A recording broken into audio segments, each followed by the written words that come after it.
merasakan betapa keinginan panjenengan yang cukup kuat untuk bisa akhir angka 8. Nah, Pak Joko, dari pengelolaan kelas yang ideal yang selama ini dengan idam-idamkan ya, apa pilihan-pilihan atau kemungkinan seperti apa yang bisa jenengan lakukan agar bisa menerapkan pengelolaan kelas yang efektif?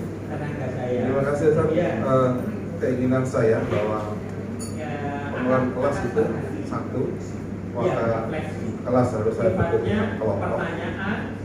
Kemudian setelah saya bentuk kelompok, bahwa kelas itu saya harapkan bisa hidup di dalam pembentukan kelompok itu dengan beberapa pertanyaan, beberapa diskusi bisa berjalan. Kalau ini tidak berjalan maka akan menimbulkan perasaan mood saya tadi akan hilang. Karena saya inginnya bahwa kegiatan pembelajaran itu berjalan dengan baik seperti apa yang saya inginkan.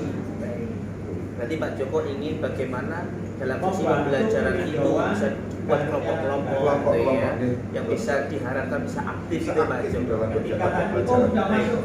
Nah, Pak Joko, ketika Pak Joko ingin ada pengelolaan kelompok-kelompok ini, kelompok-kelompok ini, apa tantangan yang akan Pak Joko temukan di lapangan?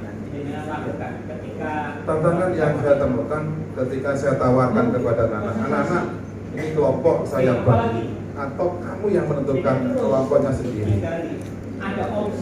Kalau saya bagi langsung, saya bagi dengan waktu yang singkat, saya akan mendapatkan kelompok dengan menghitung 1 sampai 5, maka akan terbentuk jumlah kelompok nanti secara berurutan. Ternyata kalau saya serahkan ke kamu, kelompok itu akan butuh waktu lama sekali sehingga jam-jam kegiatan pembelajaran akan berkurang di dalam kegiatan pembelajaran. Inilah yang sehingga pembagian kelompok memang dibutuhkan dengan kesiapan siswa supaya siswa segera untuk dalam kelompok dengan secepat mungkin sehingga pembelajaran yang saya harapkan tadi bisa berjalan sesuai dengan keinginan dan efektivitas pembelajaran. Jadi ada 2 hal ya, pro dan kontranya ya, plus minusnya ya. Kalau diminta buat sendiri terkadang lama itu Pak Joko ya, tapi kalau diminta cepat kadang-kadang kurang efektif karena bisa jadi nggak cocok dengan anak-anak yang menjadi kelompok itu. Nah, dari plus minus yang sudah Pak Joko sampaikan di atas ya.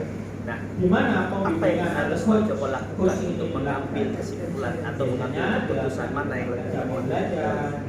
Intinya anak-anak di dalam bentuk kelompok saling membentuk dengan bagus sehingga saling mengerti antar anggota kelompok, nanti tanggung jawab antar kelompok. Maka saya inginnya anak bentuk anak sendiri, tapi dengan waktu yang cukup singkat anak-anak juga bentuk kelompok itu.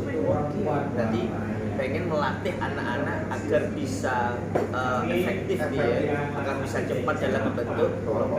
Baik, Joko. Nah, yang bisa Anda lakukan saat ini apa, Pak?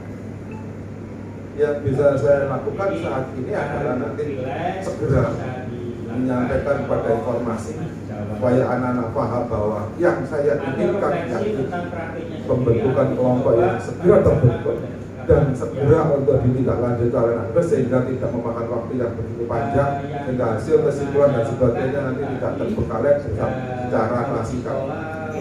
Mohon maaf Pak Joko ya. Saya kembali sedikit saja. Pak Joko.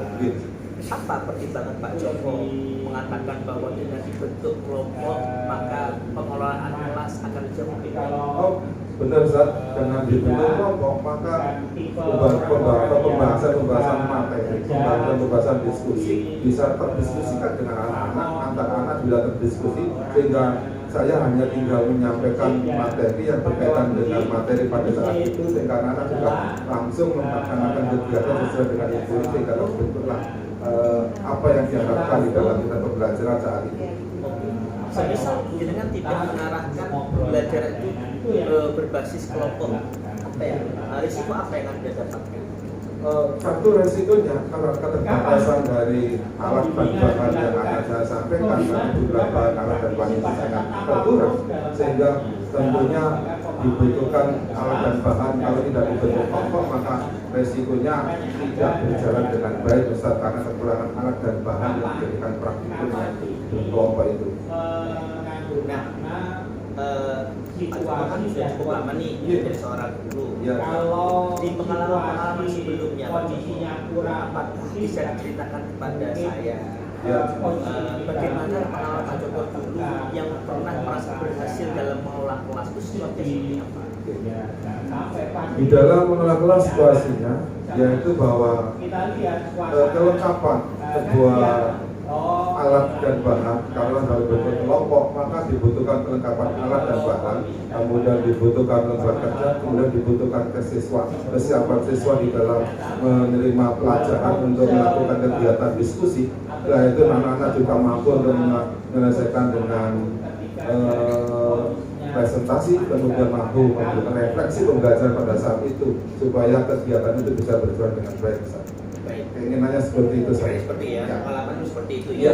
Nah, tantangan terbesar Pak Joko yang terjadi saat ini seperti apa? Tantangan yang terbesar berarti adalah kesiapan dari siswa. Yang kedua alat dan bahan. Yang ketiga yaitu mengenai kegiatan sampai tahap yang dari A sampai tahap sampai merefleksikan ini masih belum bisa berjalan dengan efektif. Cukup? Cukup? Baik. Sip. Tepuk tangan dulu untuk Pak Joko.